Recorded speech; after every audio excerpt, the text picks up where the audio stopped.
etxeko lanak enja aurkezten gara barriro be. Herritxarren biharrixan eta arazuari konponbideak emoteko gatoz Lekitxon. Eta horretarako, hainbat herritxar, hainbat eragile elkartekin egon gara Lekitxon batzartuta. 150 ekimenez osatutako programia egin dugu.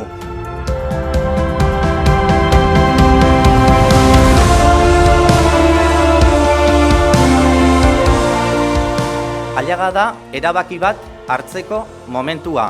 Etorkizun hobiago bat edo ez. Lekitxok martxan jarraitzu edo ez.